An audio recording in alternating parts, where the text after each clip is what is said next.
यह क्या हो रहा है? जगन्नाथ जी मछली क्यों खा रहे हैं? आइए इस कथा में देखते हैं। ओसा में कुर्मा नाम की एक बूढ़ी महिला रहती थी। वो रोज मछली खाती थी और यही उनका सामान्य जीवन था। एक दिन उन्होंने मंदिर में भगवान जगन्नाथ को देखा। जैसे ही उन्होंने भगवान जगन्नाथ के बड़े और करुणामय नेत्रों को देखा, उनका मन स्थिर हो गया।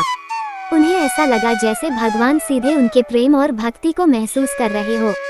उन्होंने देखा कि भोग में सब कुछ मीठा था और मसालेदार कुछ भी नहीं। कुर्मा ने मन ही मन कहा, भगवान अगर आप मेरे हैं तो मैं आपके लिए मसालेदार मछली बनाऊंगी। कुर्मा ने घर जाकर सबसे ताजी मछली चुनी।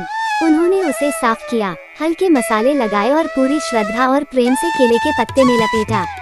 कुर्मा ने कहा, भगवान यह मैंने अपने प्रेम और भक्ति से बनाया है और मैं इसे आपके चरणों में अर्पित करती हूँ। अगली सुबह कुर्मा मछली लेकर मंदिर की ओर बढ़ी। रास्ता भीड़ भरा था और बारिश भी हल्की पड़ रही थी। जैसे ही उन्होंने मंदिर का दरवाजा खोला, मछली की खुशबू फैल गई। कुर्मा का ध्यान केवल भगवान पर था। पहरेदारों ने कहा, अरे यह क्या लाए हो? यहाँ ऐसा भोग नहीं चलता। तुम क्या सोचकर इसे ला रही हो? कुर्मा ने कहा, ये भगवान जगन्नाथ के लिए है। मैंने इसे अपने प्रेम और भक्ति से बनाया है। मुझे विश्वास है कि आप इसे स्वीकार करेंगे। पहरेदारों ने डंडा उठाया और पत्ते पर जोर से वार किया। पत्ता कुर्मा के हाथ से गिरा और सबने देखा कि मछली नहीं बल्कि पका हुआ कटहल वहाँ था। कुर्मा ने चौंक कर कहा, ये कैसे हुआ?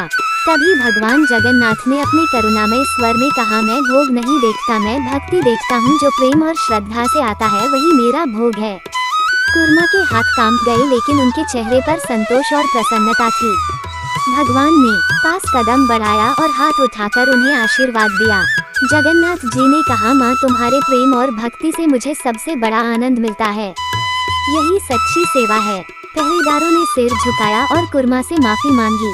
पहरेदारों ने कहा, माँ हमसे भूल हुई, आपकी भक्ति को नहीं समझ पाए। कुर्मा ने रोते हुए कटहल का भोग भगवान को अर्पित किया। भगवान ने फिर कहा, माँ हर भक्ति से बना भोग मेरे लिए मूल्यवान है। प्रेम और श्रद्धा ही सच्चा भोग है। कुर्मा ने उसी दिन मछली छोड़ दी और भगवान के लिए रोज पके हुए कटहल का भोग बनाना शुरू किया। हर दिन हर भोग में उनका प्रेम और भक्ति झलकती थी। कभी वो पत्तों को सजाती, कभी फूल डालती और हर बार भगवान के नेत्र उनके प्रेम और भक्ति से भर जाते। ऐसे ही है हमारे जगन्नाथ जी, जो केवल सच्ची भक्ति